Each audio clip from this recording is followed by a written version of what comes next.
Palantir's success with the US military seems to be causing issues, and not necessarily the bad kind of problems, but alongside the sentiment of a tenfold, 10x more data, more problem issue, where success has its challenges too. And Palantir seems to also be getting in some interesting surprises, so starting with something kind of mind-boggling, where Granite Shares has put together a 2x leverage long Palantir daily ETF. Now, as the name notes, the fund's objective is replicate the 200% daily percentage change of the common stock of Palantir. So if they're up a certain percentage, they want 200% of that, but also same on the downside direction. And note the expectations are that the cumulative return is for the periods no greater than a day. So it's not designed to be a long-term buy and hold product, just so you know, as with all typical leverage ETF products. They've already got the basics up like the ticker of PTIR, and they note the net annual operating expense ratio of 1.15%, and you can go take a look to download the fact sheet and prospectus if you'd like more details.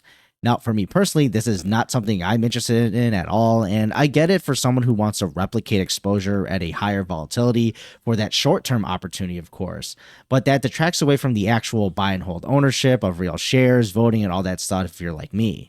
Plus, you're not dealing with the decay of a leveraged product too, but to each his own, and especially for your own investment goals and philosophies.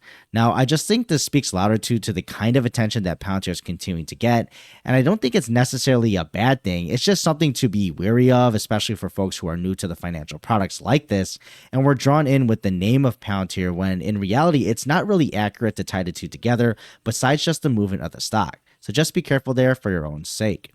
Then before getting the big news for Maven we also get an interesting article today, also from the Breaking Defense website on the IVAS project. They're launching a larger review of the night vision capabilities of the mixed reality devices for the Army.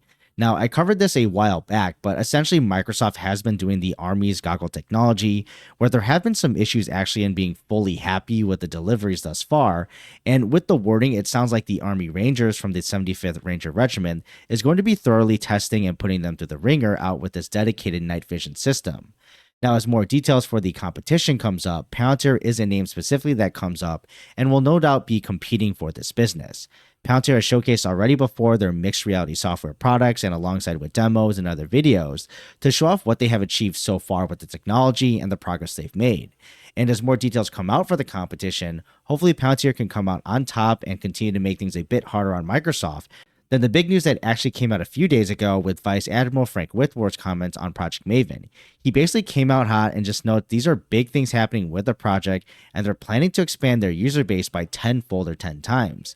Now that sounds amazing for Palantir, who has been running the Maven project and recently won a continuation of it, but that still means there are logistical problems for running such a project, especially when scaled up. With a better performing system, their detections are way up and also the number of models too, because this is actually working. But when you have so many deployed, you need to actually compute this and run them, which is a resource constraint that everyone is fighting for right now when it comes to AI. And we think about it with NVIDIA and their chip deliveries. So the Army also has to deal with this resource constraints. So you could say it's a good problem to have because it means you have actual ways to process the data. But as noted, you have to be able to process it and have that. And on top of that, still means that the man hours are needed to help with the processing and thousands of hours full motion video that they have accumulated, and the people who were processing this before but have now gotten machine learning to take this on. But then with that process too, you're now getting other things to work on like data labeling. So essentially it was insinuated this is a resource issue here for the Army. Now on affecting Palantir though, it probably just means it's another challenge for them to understand what their customers going through and maybe have to come up with solutions for Project Maven to work around this within these constraints right now that are just being detailed. Or maybe it's a wait and see too for the issues of how much is allocated to help address this and overcome those shortfalls over time. But regardless, I think this is very telling of Palantir's value that they bring the Army and Project Maven, and also the potential for more expansion as the usefulness is becoming more and more apparent. And that's just running modern warfare today, and maybe you can say it's just the bare minimum. So no matter what, they're going to have something like this. But what are your thoughts still below? And I'll see you in the next video.